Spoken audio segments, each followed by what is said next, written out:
માતા જય ગોપાલ પારોલ જીવદયા ટ્રક તો આજે 8 તારીખ અને મંગળવારની રાત તો આ એક પાંજરાપોળ છે, કોઈ પ્રાઇવેટ ગૌશાળા નથી વાલા. તો અહીંયા આ તમામને પડકા ફેરવવાના, ગોળવાળું પાણી, ખાણ, ઘાસચારો, કબૂતરને સણ આ વગેરે સેવા કરવામાં આવે છે. પાટાપિંડી, ડ્રેસિંગ, આ તમામની હાલત જોવો ભાઈ.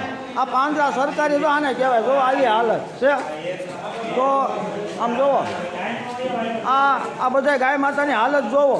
હે આપણે કેવો હારા બધાને આમ આનું જો આની દશા જોવો બિચારી આમ જોવો કઈ હાલતમાં પડ્યું આમ જોવો. એટલે અમે અહીંયા સેવા કરવા આવી ભાઈ, કારણ કે આનું કોઈ નથી એટલે આવવું પડે. બાકી જ્યાં જેનું હોય ને ત્યાં ન જાય હાલે. બાકી આનું કોણ આ મૂંગા જેવનું હે.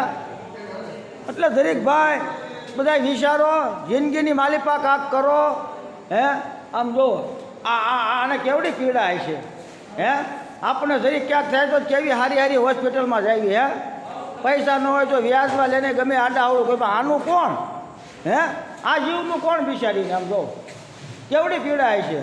તો ભગવાને ધરતી માથે મોકલ્યા છે આપણને ભાઈ. નકરો પૈસા વાહે આપણે કમાવા બહુ કમાવવું પડે ને વાંધો નહીં, પણ આવા જીવનો વિચારો તો કાંક ભગવાન રાજી થાય આપણી માથે. આમ જો છે આની હાલત.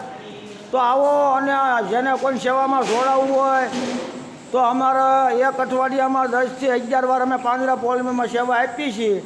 તો અમારા કોઈ પણ ગૌ સેવકનો નંબર મેળવીને અમારે યારે જોડાઈ શકે છે.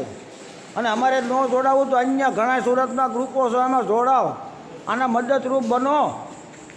કારણ કે ભગવાને આની વાહ રખડતા તો આપણને શું વાંધો છે આની સેવા કરવામાં? થોડોક વિચારજો ભાઈ. જય ગૌ માતા, જય ગોપાલ.